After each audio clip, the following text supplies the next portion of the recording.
out there in YouTube land and all subsequent social media lands, welcome to an all-new video. This video we're going to be talking about a 1001 Movies to See Before You Die film that came out in 1986 and is basically a drama film with some really great people. So we're going to get right into that. Before we do that, make sure you hit that subscribe button so you don't miss this video and the other videos I put up. And as always, people, if you enjoy my content here on YouTube, definitely check out my other social media platforms such as Twitter, Facebook, Instagram, TikTok, all those great places. I usually post pretty regularly on those great sites, so definitely check them out. And as always, people, let's get right into this! Welcome one and all to an all-new video. So like I was saying before, we're going to be discussing a 1001 Movies to See Before You Die film. And that happens to be the film known as Children of a Lesser God. Yeah, Children of a Lesser God. Yeah, so this film came out in 1986, was filmed in the fall of 85, stars a great cast that is amazing, and is just a really interesting film that, you know, was nominated for a whole bunch of awards, was based off of a play, and was just really well done, and, you know, very interesting film that, you know, catches your eye at certain points, but at other points it just kind of dies out for you. It's a very interesting film, and I could see why it was nominated in several different categories, but at the same time, I wasn't too happy with a lot of the plot twist that it had in the film, that it just kind of bored it out, I feel, you know, at certain points. Now, this film happens to be directed none other by a woman that goes by the name of Rhonda Haines. Yeah, Rhonda Haines.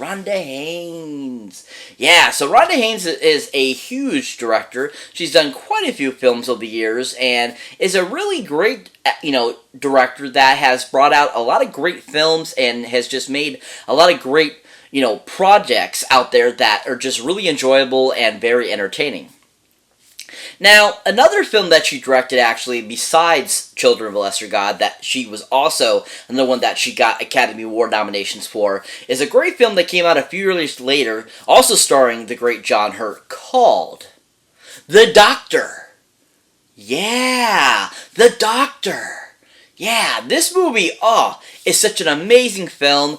Rhonda directed the crap out of this film and gave this really great dramatic film dealing with a doctor that learns out that he has cancer and basically just showing you what it's like dealing with, you know, finding out, dealing with it, and then basically eventually dying.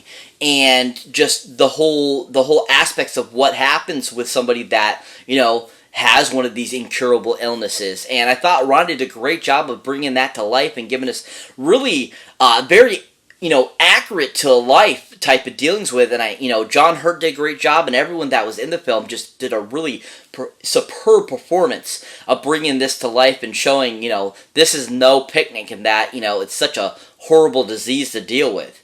And I just thought that she did an amazing job of giving us really, you know, well telegraphed screenplay, really well acting, and just a really great, you know, surroundings and cinematography and all that good stuff in this film that just looked really superb and made the film very enjoyable. If you haven't seen The Doctor, definitely check it out for Rhonda's directing. She did a really great job. But with Children of a Lesser God, I thought she did a really good job. I thought that the moments in the film that I really enjoyed were the film's parts where John Hurt's character is teaching the kids how to use their voice even though they're deaf.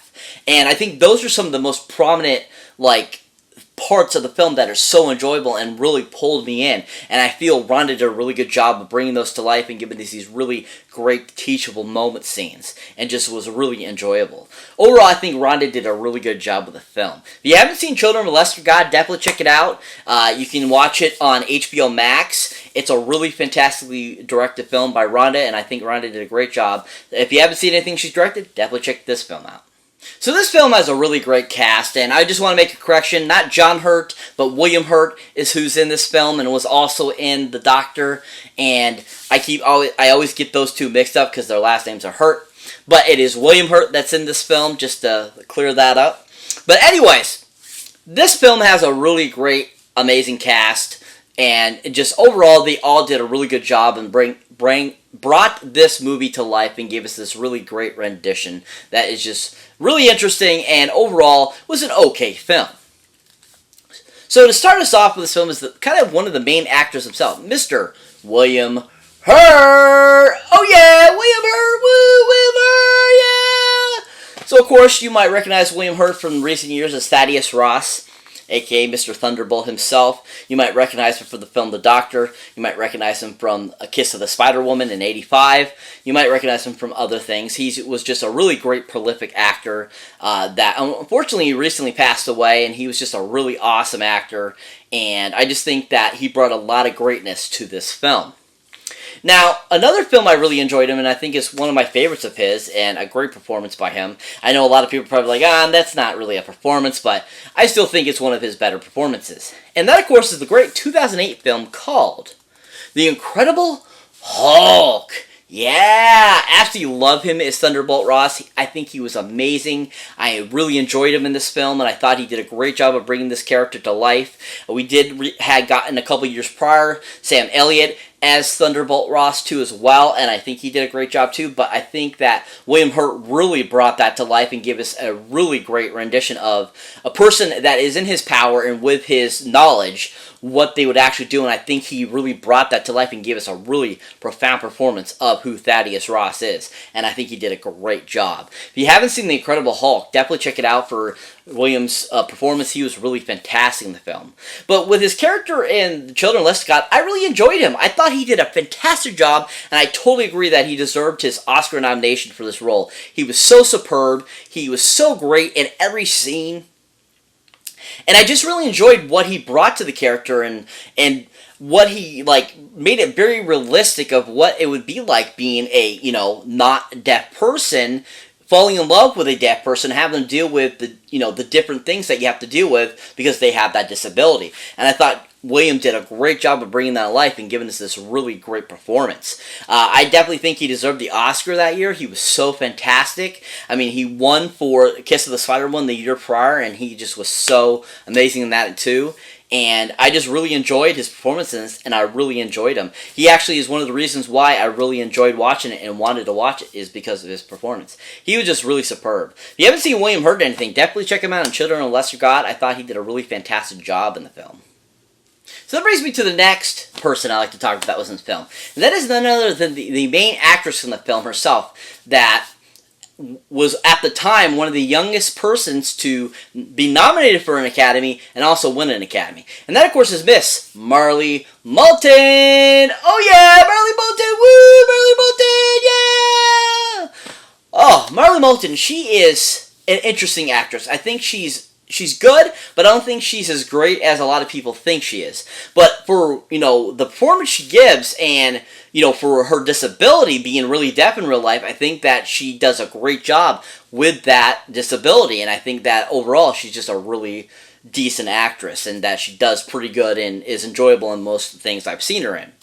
Now, also being the first deaf person to be nominated for an Oscar and win an Oscar too as well, I think is a really great feat too. And I think that's really amazing, showing that doesn't matter if you have a disability or not, you can do whatever you want and that you can be anybody and be a normal person if you want.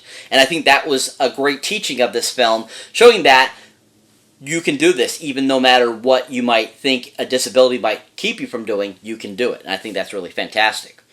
Now, Marlee, I think, is like I said, an okay and decent actress, and I thought she did a really pretty decent job in this film. I don't think it was Oscar-worthy. I don't think she deserved the Oscar for this. I think William Hurt deserved it more. But overall, I thought she still did a really good job and was enjoyable in the film, and I thought that she worked really well with William and everyone else in the film. Now, another film she was in that she did a pretty exceptional job, and I thought she was pretty good, was a great film that just came out a year or so ago, and was also nominated for several Academies, and is a really fantastic film, and she was just a great addition to that film. And that, of course, the film called Coda. Yeah, Coda. Yeah, this is a great film. Another one about, a deaf people, and basically a deaf family that actually has a child that's born that is not deaf. And basically it's about her life and dealing with having deaf parents and she's able to hear and stuff and having to deal with trying to be normal while dealing with having deaf family members. And Marlee Matlin was really good in the film. I really enjoyed her playing the mother of the main character, and I thought she did a really good job of bringing that to life and giving us a really overly well done performance in the film. And I thought she was really funny in it too, and just really enjoyable. If you haven't seen Marlee Matlin in anything, definitely check out her quota. She was really fantastic in the film. But overall, I enjoyed her in the film. I definitely felt there was moments in the film that were just dragged out too much, and I thought took away from such a great story of what the film was showing. But other than that, I thought she still did a good job, and I think that she did overall really well. If you haven't seen Marlee Matlin in anything, definitely check out on Children of a Lesser God. She was actually pretty decent. So that brings me to the last actress I like to talk about that was in this film, and that is none other than the great veteran herself, Mrs. Piper Laurie! Oh yeah! Piper Laurie! Woo! Piper Laurie! Yeah! Oh, Piper Laurie. She is a fantastic actress. I absolutely love her. I think she's so great. I think she's so fantastic. I think one of the first films I actually saw her in was actually The Faculty. And I remember thinking that she was just so much fun in that film. And, when I, saw that film and looked her up and see what else she had been in, I'm like, oh, I gotta check out these movies. And I started checking out these films with her because she just is a really amazing actress that has a lot of great film roles that I don't think she gets enough credit for. And I think Faculty is one of them. She just was so fantastic in it. But in the film, she plays Marlee Matlin's mother in the film, and I think she did a really fantastic job. I really enjoyed what she brought to the role, and I just overall thought that Piper did a really good job. Now, another movie that Piper was in that I really enjoyed her in is a great 70s film that's a horror film as well, that she just was fantastic as this character, and she just seemed like pure evil, and just was so stinking amazing. And that, of course, is a film called Carrie. Yeah, Carrie. Yeah, she was so awesome as Carrie's mother in the film. She played that religious zealot freak type of character so well, and she just really brought it to life and did such a great, fantastic job. And I just really enjoyed her as that character, and I thought that she really brought that character to life and gave us a really well-rounded performance. If you haven't seen Carrie for Piper's performance, definitely check it out for her performance. She was really fantastic. But overall, I really enjoyed her as the mother in Children of a Lesser God. Thought she was fantastic. Thought she worked well with Marlee. I thought she did a lot of great comparisons and work with William Hurt as well. And I think overall she just did a really well-rounded performance in this film and just was a really great addition to this film. If you haven't seen Piper or anything, definitely check out on Children of a Lesser God on HBO Max now. She was really fantastic. So what is Children of a Lesser God about? Basically, the premise of the film is about these two individuals that end up falling in love at this school for deaf people, where one of them is a speech therapist helping the deaf people learn how to use their voice, even though they're deaf. And he ends up falling in love with a janitor at the school who happens to be deaf as well. And basically, it's about their romance and how they, basically the romance grows, but at the same time, dealing with the politicalness of, being a hearing person and a deaf person. It's a really fantastic film. It was really enjoyable. There was definitely a lot of moments I felt that were so unnecessary for the film, and I just thought they dragged on and took away from such great scenes, such as all the teaching scenes and stuff like that. The scene where they're singing at the talent show and stuff like that. There's so many great scenes like that. But overall, anything that had to do with the overly politicalness of the relationship and them arguing and stuff like that, I just thought that was so unnecessary for the film and could have been so much more enjoyable without that, and maybe minimizing it not as much. But overall, a very decent film. I give this one a 7 out of 10 Golden Globe boxes up. I thought it was pretty decent, pretty enjoyable, and there was a lot of great moments to the film, and overall I think it's worth watching. If you haven't seen it, definitely check it out. It's worth the watch. There's a lot of great scenes in this film too that I really enjoyed. Like I said, there's a lot of great teaching moments throughout the film that they show, where William Hurt's teaching the kids how to do things, dealing with the kids and stuff like that, trying to help them to learn how to use their voice even though they're deaf. There's some great scenes with, William and Marlee Matlin that are really interesting and really enjoyable. You got some great scenes with Piper Laurie throughout the film as well. It just overall, like I said, a pretty decent film. If you haven't seen it, definitely check it out. HBO Max now. So that's it for this movie review, guys. As always, thank you for watching, thank you for liking, also thank you for subscribing. And if this is your first time here or you have been here before, don't forget to check out any older new videos you might not seen mine yet. As always, people, if you want to show support for the channel, definitely check out my links down below. Either from my Patreon page, where if you become a patron of mine, you get all kinds of extras and stuff you don't get on my channel, such as outtakes, bloopers, all kinds of cool stuff, sayings on what I do next, suggestions, all that kind of cool stuff. So definitely check that out. As always, people, if you're a horror movie fan, definitely check out the awesome Horror Pack link where you get great horror films to your door every month for a great low price. Definitely check that out too. As always, catch you in the next one.